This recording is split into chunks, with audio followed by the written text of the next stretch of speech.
Ahora mismo, en algún lugar del planeta, el aire se está moviendo a más de 300 kilómetros por hora. Y no hace falta ir muy lejos para sentirlo. Alcanza con salir a la calle un día de viento. No podemos verlo, no podemos agarrarlo, pero podemos sentirlo. Puede mover una hoja, hacer girar un molino, levantar olas, derribar árboles y, en los casos más extremos, transformar por completo un paisaje. Pero acá viene lo interesante. El viento no aparece de la nada, y para entender de dónde viene, tenemos que viajar hasta el lugar donde comienza todo: el Sol. Todos los días el Sol envía energía hacia la Tierra, pero hay un problema: la Tierra no se calienta de manera uniforme. El ecuador recibe mucha más energía solar que los polos, y eso crea una diferencia de temperatura. Imagina una habitación con una estufa. El aire que está cerca de la estufa se calienta, se expande, se vuelve menos denso y empieza a subir. Mientras tanto, el aire más frío, más denso, desciende. Ahí aparece algo fundamental: el aire empieza a moverse. En la atmósfera pasa algo parecido.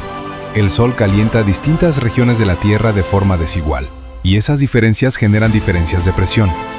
El aire se desplaza desde las zonas de mayor presión hacia las de menor presión, y ese movimiento del aire es el viento. Pero todavía falta algo. Porque si esto fuera tan simple, el viento debería viajar prácticamente en línea recta, y no lo hace. ¿Por qué? La respuesta está debajo de nuestros pies. La Tierra está girando, y no gira lentamente. En el ecuador, la superficie se mueve a aproximadamente 1670 kilómetros por hora. Nosotros no lo sentimos porque todo a nuestro alrededor se mueve junto con nosotros. Pero el aire también forma parte de ese sistema.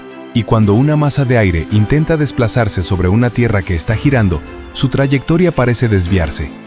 Este fenómeno se conoce como efecto Coriolis. En el hemisferio norte, los movimientos de aire se desvían hacia la derecha. En el hemisferio sur, hacia la izquierda. Y esto cambia por completo la circulación de la atmósfera. Por eso los vientos de nuestro planeta no viajan simplemente del ecuador hacia los polos. Se organizan en enormes patrones de circulación que rodean la Tierra entera. Ahora, una pregunta distinta. ¿Por qué a veces sentimos apenas una brisa suave y otras veces vientos capaces de destruir edificios? La respuesta está, otra vez, en las diferencias de presión. Cuanto mayor es la diferencia de presión entre dos regiones, mayor es la fuerza que impulsa al aire. Por eso a veces apenas sentimos una brisa y otras veces enfrentamos vientos extremos. Hay un lugar donde este mecanismo se lleva al extremo: los huracanes. Sobre los océanos tropicales, el agua caliente le da energía a la atmósfera. El aire cálido y húmedo asciende y, al hacerlo, modifica la presión cerca de la superficie. El aire empieza a moverse hacia esa región. Y debido a la rotación de la Tierra, ese movimiento no es recto. Empieza a girar. Si las condiciones son adecuadas, el sistema se organiza cada vez más. Y lo que comenzó como una simple diferencia de temperatura y presión puede terminar convirtiéndose en una tormenta gigantesca, un huracán. Todo comenzó con el calentamiento desigual de la Tierra. No hace falta un huracán para ver este mecanismo en acción. Alcanza con algo mucho más cotidiano: la brisa marina. Durante el día, la Tierra suele calentarse más rápido que el agua. El aire sobre la Tierra se calienta y asciende, se genera una diferencia de presión, y el aire sobre el mar empieza a moverse hacia la costa. Eso es lo que sentimos como brisa. Pero cuando llega la noche, la situación se invierte. La Tierra pierde calor más rápido que el agua, así que ahora el aire sobre el mar queda relativamente más cálido. El aire se mueve desde la Tierra hacia el mar. El mismo lugar puede tener viento en una dirección de día y en la dirección contraria de noche. Todo porque la Tierra y el océano no se calientan ni se enfrían de la misma manera. Todavía falta una pieza, porque el viento no depende solo del Sol y de la rotación de la Tierra. También depende de algo que tenemos literalmente debajo de nosotros: el terreno. Una montaña puede bloquear o desviar el flujo de aire. Un valle puede canalizarlo. Una ciudad, con sus edificios, puede cambiar su velocidad y dirección cerca del suelo.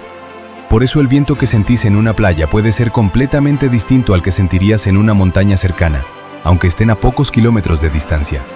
Hay incluso un nombre para uno de estos efectos: el viento catabático. Ocurre cuando el aire frío, más denso, se desliza cuesta abajo por una ladera empujado por la gravedad, ganando velocidad a medida que desciende. En algunas regiones de la Antártida, este tipo de viento puede alcanzar velocidades huracanadas sin que exista ninguna tormenta detrás. Solo hace falta una pendiente, aire frío y la gravedad haciendo su trabajo. El viento es el resultado de muchísimos factores actuando al mismo tiempo: temperatura, presión, rotación, océanos, montañas, continentes y la energía del sol. Pero hay algo todavía más sorprendente. El viento no existe solamente en la Tierra. Miremos otros mundos. En Venus, la atmósfera se mueve de una manera casi contradictoria. El planeta gira extremadamente despacio sobre su eje, pero su atmósfera da una vuelta completa alrededor del planeta en apenas unos días. En Júpiter hay corrientes atmosféricas gigantescas que recorren el planeta de punta a punta. Y en Neptuno, los vientos pueden alcanzar velocidades de alrededor de 2000 km por hora, algunos de los más rápidos que conocemos en todo el sistema solar. Incluso el Sol tiene su propia versión del viento, el viento solar. Un flujo constante de partículas cargadas que escapa de su superficie a cientos de kilómetros por segundo. Cuando ese viento choca contra el campo magnético de la Tierra, produce uno de los espectáculos más hermosos del cielo: las auroras boreales y australes. Esto nos demuestra algo clave. El viento, en sus distintas formas, no necesita árboles, montañas ni ciudades para existir. Solo necesita partículas o gas y un mecanismo capaz de ponerlos en movimiento. Volvamos a la Tierra. Cada vez que sentís una brisa, estás sintiendo el resultado de una cadena de acontecimientos gigantesca. El Sol calentó nuestro planeta. La superficie recibió ese calor de forma desigual. La temperatura cambió. La presión cambió. El aire empezó a moverse. La rotación de la Tierra torció su trayectoria. Y finalmente, ese movimiento llegó hasta vos. Lo que sentís en la cara pudo haber empezado a miles de kilómetros de distancia. Esto convierte al viento en algo mucho más interesante que aire moviéndose. Es la forma en que nuestro planeta redistribuye energía. Transporta calor, transporta humedad, mueve nubes, influye en los océanos, participa del clima, dispersa semillas y polen. Y hasta aprendimos a usarlo para generar electricidad. Todo gracias a algo que no podemos ver. Así que la próxima vez que sientas el viento, no pienses solamente que hace frío. Pensá en todo lo que tuvo que pasar para que ese aire llegara hasta vos. El sol, la tierra, los océanos, la presión, la temperatura y un planeta que nunca deja de girar. El viento no es simplemente aire que se mueve. Es la tierra tratando de equilibrar la energía que recibe del sol. Y ese movimiento invisible está ocurriendo alrededor nuestro todo el tiempo, sin que podamos verlo, pero sintiéndolo. En cada brisa, en cada ráfaga, en cada tormenta. El viento está ahí. Y ahora sabes de dónde viene.